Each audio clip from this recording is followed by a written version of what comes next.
お父さんが韓国人で、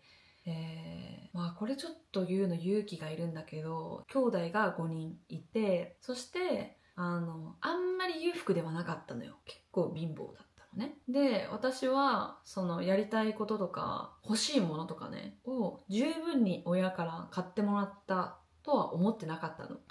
だから今そのマニラに旅行する前は、だからちょっと親に対する不満みたいなやつがあったわけよ。こんにちは、ジャパニーズポッドキャスト with ヨンのヨンです。皆さんお元気ですか？このチャンネルでは N2、N3 レベルの日本語で心がふっと軽くなるお話や日本文化とか日本人の考え方をシェアしたり、あとはニュースについても話したりしていきます。毎週2回日本時間の8時から夜の8時から配信しています。ぜひね、2回とも見てくださいね。金曜日と木曜日にいつも配信します。今週1週間も皆さんどんな1週間だったでしょうか？今日はどんなテーマについて話すかというと、日本のパスポートって世界の中でめっちゃ強いのに、なんで日本人はそのパスポートをあんまり使ってないのっていうテーマについてちょっとみんなとシェアしていこうと思います。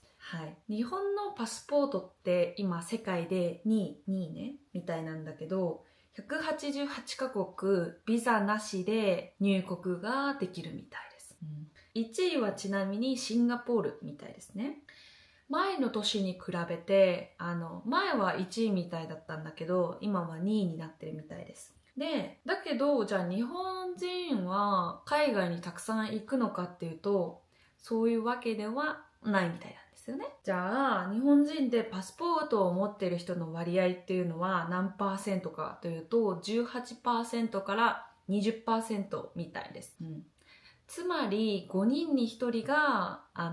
パスポートをね持っているっていうことだよね。つまりその5人に1人っていうことは、あんまり海外に日本人は旅行したりしてないのかなっていうんだけど、それには5個ぐらいね理由があると思います。1つ目は円安。今1ドル155円、今日の朝見たら159円になってました。なので今円がとても安いです。だから海外旅行に行くとしたら、自分の通貨持ってるお金を海外のお金に変えないといけないじゃない？その時に昔は例えば1万円払ったら100ドル返ってきたのに今は1万円払ったら80ドルみたいな感じになってるから、なんかちょっと損した感じがするじゃない？だからなんか行かない人が多いのかなっていうのと、2つ目は言語の壁があるです。言語の壁。私のねおじさんは私から今韓国語を勉強しています。毎週1回土曜日に30分ねずつやってます。毎週1回やってます。その時にそのおじさんは私に言いました。韓国に旅行に行きたいけど、もう少し会話ができるようになってから行きたいなと言っていました。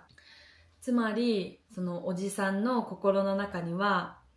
韓国語ができなかったらどうしようという不安があるのかもしれないです。もちろんね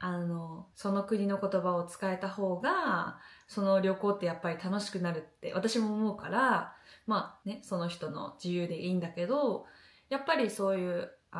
私たちって日本語だけ使われているので、基本的にはね日本の国内では。なのでやっぱり海外のその言葉、例えば英語とか、あとは韓国語とかね、あと中国語に対するそのなんかハードルが高いなって思う人が多いかもしれないねって思ったのと、3つ目は国内旅行が充実していることです。実は私も国内旅行を今計画しています。私が住んでいるところは日本の九州というところに住んでるんですけど、九州の福岡に住んでいます。福岡から船で1時間半ぐらいで行ける島に行くことを今計画を立ててます。皆さんこの島知っていますか？多分日本語学習者の人でも多分あんまり知らないかもしれないけど、私はめっちゃそこに行きたいのね。そこは壱岐対馬っていうところなんだけど、これは島です。私はその島に2泊3日ぐらいで行って、そこってさ、なんか島だからとても料理も美味しいし、そして温泉もあるみたいなのね。だからそこでなんかリラックスしたいなって思って計画を立てています。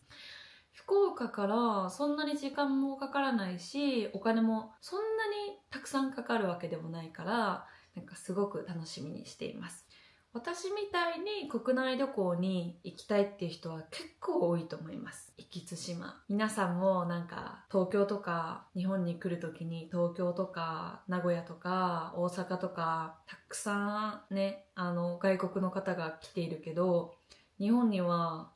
そういう有名なところだけじゃなくて島とかもたくさんあるのね。特に九州とか、北海道とかもあると思うけど、ぜひみんなも機会があったらね、行ってみてほしいなと思います。はい。4つ目は休みが取りづらいことです。これは日本の労働環境、仕事する時の環境がちょっと影響してると思うんだけど、日本で例えば会社員として、働く時って休みを取るときはあんまり長い休みが取れないんだよね。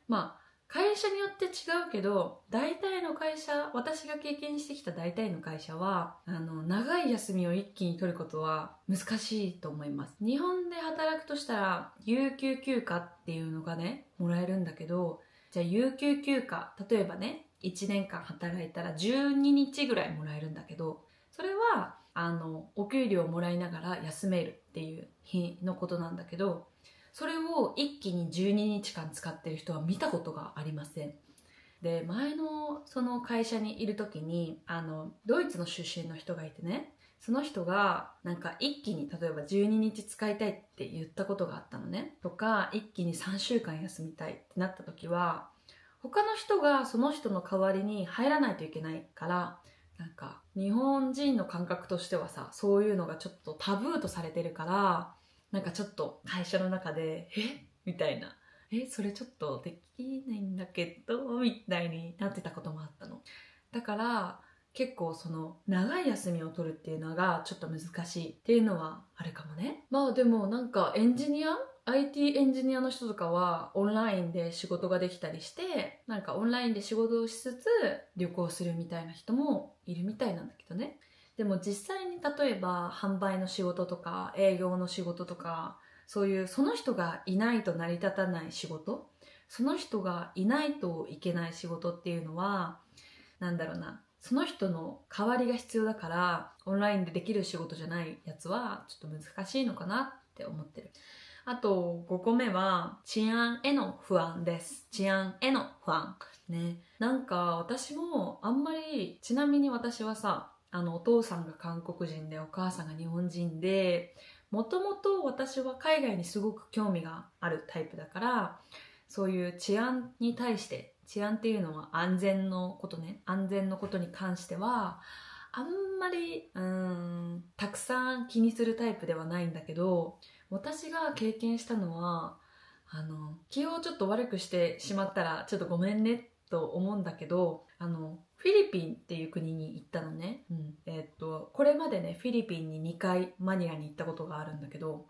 フィリピンって私のイメージではねバナナが有名で、海が綺麗でっていう、そういう2つのイメージがあったのね。だけど実際に行ってみると、やっぱり日本よりはホームレスの人がすごく多いし、そして私が驚いたのはホームレスの人って日本だとたまに見ることあるけど、家族でホームレスっていうのはあんまり見ないのね。だけどフィリピンのマニラのそのチャイナタウンに行った時にびっくりしたのが、なんか夫婦とか家族でその段ボール敷いて寝てたりとか、あとは物乞いしてたりしてたのね。お金くださいっつってね。でそういうのにもちょっと驚いたんだけど、ちょっと治安って大事だなって思ったことがあって、私がこのジプニーっていうのにね乗ったのね。ジプニーっていうのはフィリピンのバスみたいなやつなんだけど、それに乗った時になんかそれってさ、なんかいろんなところで乗る人がいて降りる人がいるんだけど、まあ10人ぐらい乗ってるのよ、そのバスみたいなやつに。で、私がそのジプニーに初めて乗った時に乗って、で私の隣にね物乞いの人が座ってきたのよ。なんか黒い服装を着た人で、なんかはっって言ってきて、私にお金くれみたいな感じで言ってきて、私はさそういう経験をしたことがなかったから、ぶっちゃけめっちゃ怖かったのよ。怖かったし驚いたのよ。うわーみたいな感じでさ。そしてそのバス、そのジプニーの中ってちょっとさ広くはないのよ。だから私が叫んだ声がちょっと響いてさ、うわーって言ってさ、まあそんなことがあったよね。で、なんか私がその時を振り返って思うのは、まあ、別にお金とかは別にあげていいんだけど、その狭い空間の中で例えばナイフでお前金出せって言われた時とか、すごくもっと怖いだろうなっていうのはちょっと感じた。だからそういう治安がいいとか悪いっていうのはすごく日本人にとっては、気にするポイントなのかなって思う。そして私も経験してみて、やっぱり日本ってすごく安全な国だし、そのスリする人とか、あとは万引きとかね、あと犯罪とか、あるのはあるんだけど、多分他の国と比べたらすごく低い割合で起こってるだろうから、そういうのを考えた時にはね、やっぱり治安って大切だなと思いますよね。みんなも治安について考えたりとかすることある？それとも好奇心の方が強くなるかな？あと一つ、そのマニラの旅行で面白かったのは、なんかマニラのさ、なんかスーパーマーケット、市場みたいなところに行ったのね。そこはフレッシュなお肉とか野菜とか売ってるところなんだけど、マニラからちょっと6時間ぐらいバスで行くところのバリオっていうところに行った時にね、そこのスーパーマーケットで韓国の観光客の人たちがいたのよ。で、なんか喋ってたんだけど、ここでは買うものはちょっとあんまりないかもねみたいな感じで言ってたんだけど、なんか韓国人の人って結構どこにでも旅行行ってるなっていうイメージが私の中にもあるのね。なんか私その国際線空港で働いたこともあるんだけど、その時にも毎日毎日もう何千人の韓国人が日本に来てるのを見てちょっと驚いた。なんかハードルがちょっと違うのかなって思って、日本人と韓国人の間にはちょっと海外に行くことに対するハードルがちょっと違うのかなって感じた。以上の5つが日本人があんまり海外に行かない、活用してない理由だと思います。私の友達の中とか、あと家族の中でもやっぱり国内旅行する人の方が多いかなって思ってる。海外に行くっていうよりは国内でなんか旅行する人が多いなっていうイメージは正直あるね。国内旅行で結構みんな行ってるなっていうところは北海道とか沖縄、私もね北海道の知床半島とかに行きたいなって今思ってるの。だってさ、北海道って野生の動物とか、あとシャチとかね見れるらしいから、もうね行きたい、近いうちに行きたいなと思ってる。みんなも日本の中でどの都市に行きたいとか希望はある？例えば東京とか大阪とかね。私はおすすめするのは東京とか大阪とかももちろんいいけど、その場所でしか会えないなんか自然がね、日本はすごく豊かだから、自然が有名なところに行ってほしいと思う。例えば鹿児島とか北海道とか沖縄とかね、ぜひみんな行ってみてくださいね。そして最近日本ではこういう本が流行っています。アイディアは移動距離に比例する。もうちょっと待って、タイトル忘れちゃったんだけど、そういう感じの本ね。アイディアは移動距離に比例する。旅行する人って運がいいって言われてるんだけど、じゃあなんでなのかっていうと、移動によって環境が変わって、なんか脳の中がね刺激を受けて新たなチャンスとか情報を自然と引き寄せるからみたいなね。なんかちょっとこれは科学的なその根拠みたいなやつは、薄いんだけど、運っていう要素がさ、だけど、じゃあなんで移動する人が運がいいのかっていうと、まず一つ目は移動が運を動かすみたいです、環境を変えることでそのとどまっていた運が流れ出すみたいですね。2つ目は人が運を運んでくる。例えば旅先で出会う人とはなんかチャンスを広げられたりすることが強いみたいですね。3つ目は脳がアップデートされるです。知らない場所に行くことで脳が活性化してなんか固定概念から外れるっていうことはあるよね。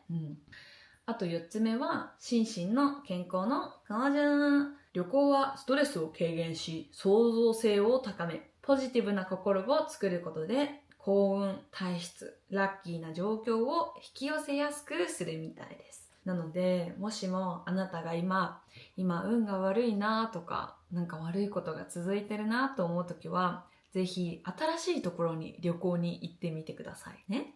こういう例えばさ日本の国民の20% はこのパスポートを持っていて海外に行ったりすることがあるんだけど、じゃあ残りの人たちは日本国内にいるじゃない。で海外に行ったりしないと思うんだけど、それの状況を何て言うかというと宝の持ち腐れと言います。宝の持ち腐れ、これはどういう意味かというと宝を持ってるのにそれを活用してないっていうことですね。もちろん私としては日本国内でもたくさん旅行するところがあるから別に行かなくてもいいじゃんみたいなね、その意見も一理あると思うし、それでいいと思う人はそれでいいと思うけど、でも私はやっぱり昔から海外がやっぱり好きだし、海外の人と交流することも好きだし、なんかお父さんも韓国人だしね、だからそういう立場でなんかこれまでさフィリピンマニラでしょ、あとは韓国でしょ、ソウルでしょ、でソウルじゃなくてコチュジャンが有名なスンチャンっていうところにも行ったことがあるし、あとはオーストラリアのメルボルンに行ったことがあるでしょ、あとはカンボジアベトナムにも修学旅行でね、高校生の時の修学旅行で行ったことがあります。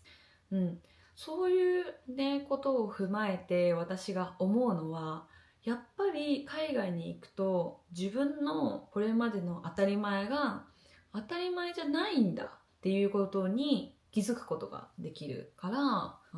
ぜひいろんな人に海外に行ってほしいなっていう個人的なね思いは正直あります。さっきも話したけど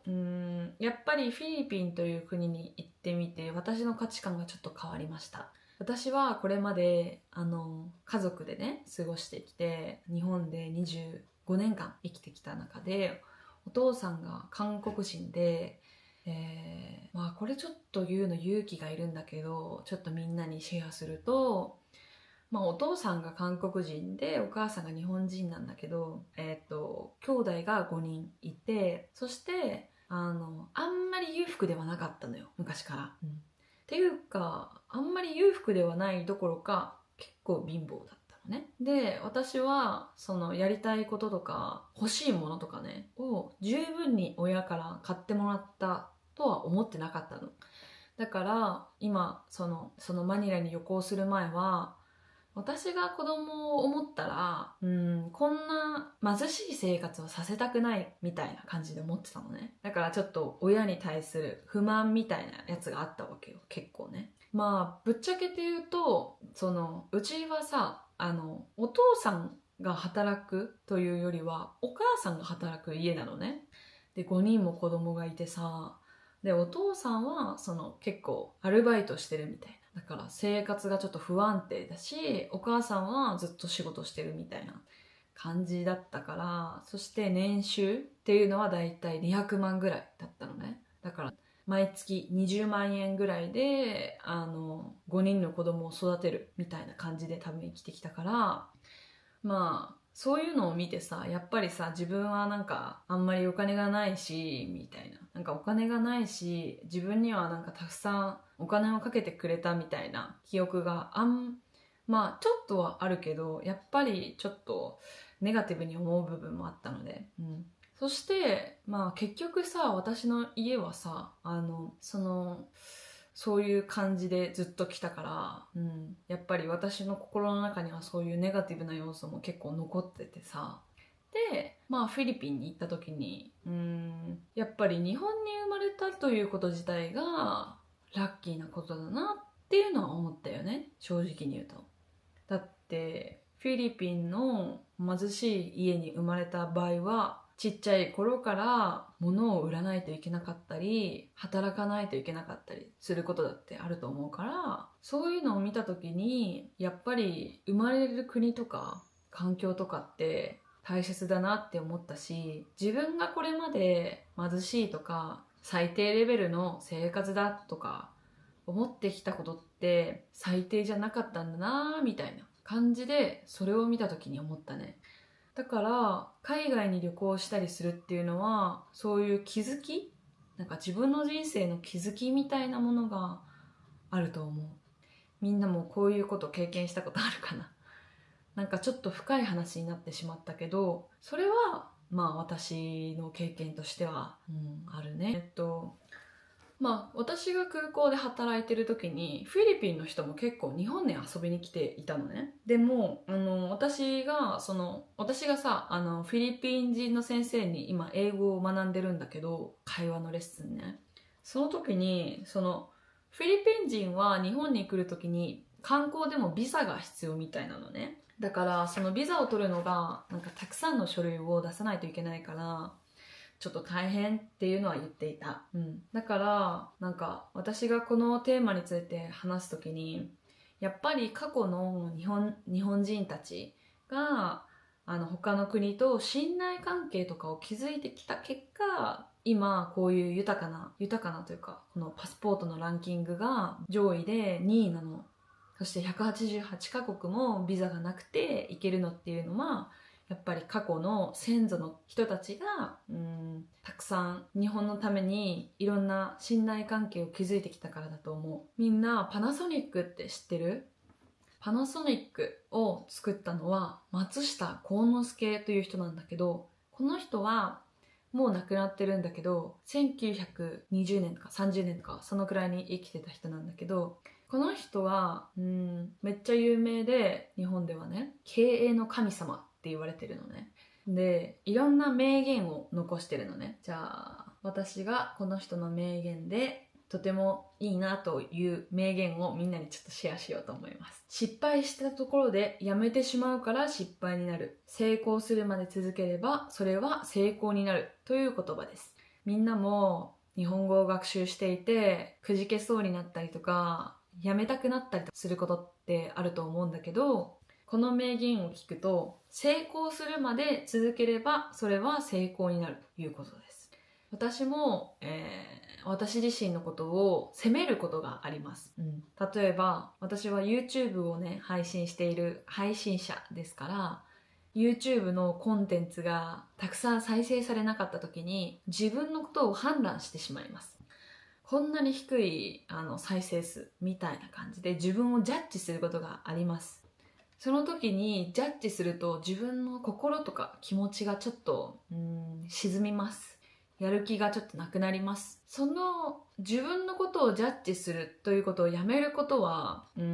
脳の仕組み上ちょっと難しいかもしれないですけど、この松下幸之助の失敗したところでやめてしまうから失敗になる、成功するまで続ければそれは成功になるっていうこのね言葉を聞いてちょっと力が出ますよね。こういう先祖とか過去の日本の偉人って言われるんだけど、素晴らしい人のことねたちがやっぱりたくさん信頼を海外と築いてきた結果、このパスポートが本当に強いパスポートになったんだと思います。でれー。じゃあ私のYouTube のチャンネル登録者の人はどういう国の人が多いかというと、日本国内に住んでる外国人が一番多いのと、あと韓国の人、あとは台湾の人とインドネシア、ミャンマー、ベトナムの人が多いんですよね。あとアメリカ。じゃあこの国の人たちがどれぐらいパスポートを持っているのかについてちょっと調べてみました。チャット GPT お願いします。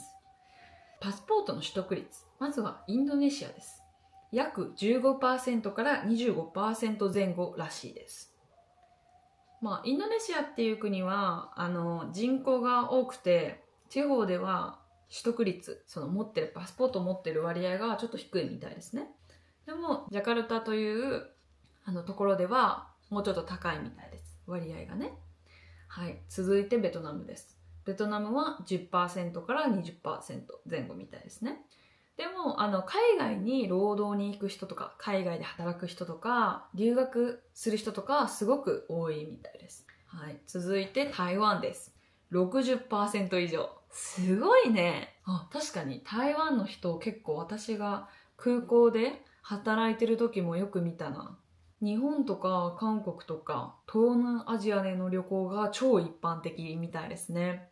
そうなんだ。じゃあ 60% だったら結構な割合で海外に行く人が多いですよね、旅行に。あとはアメリカ 50% らしいです。オーストラリア 53%、 フィリピン 20% から 30%、 韓国は 60%。 やっぱり韓国高いですね。だって私マニラでも見たから本当にびっくりしました。どこにでも行くんだって、いいとか悪いとかないんだけど、すごいなっていう印象はあります。そんな感じで今日のテーマをちょっとね置いていきたいと思います。みんなはパスポート持ってる？パスポート。そしてみんなが行きたい国はありますか？よかったら私のコメント欄でシェアしてもらったら嬉しいです。最近私がハマってるこのローズマリーの香りのアロマですね。たまにこうやって吸ってるんだけど、麻薬、ドラッグではありませんので、これをによって気分よくね、いろんなことをしています。みんな旅行に行きたいところとかある？もしよかったら私にシェアしてね。そして最後まで聞いてくれて本当にありがとう。本当にいつもありがとう。もし私に話してほしいテーマとか、あとはもうちょっとこの動画こうしてほしいなみたいなリクエストがあったら、Google フォームのリンクを私の概要欄に貼っているから、そこからアンケートね送ってくれたら私チェックしてちょっとずつね変えていきますので、よかったらね私にねリクエスト送ってくださいね。最後まで見てくれてありがとう。ではまた次のエピソードでお会いしましょうね。今日も最後まで見てくれてありがとね。バイバーイ。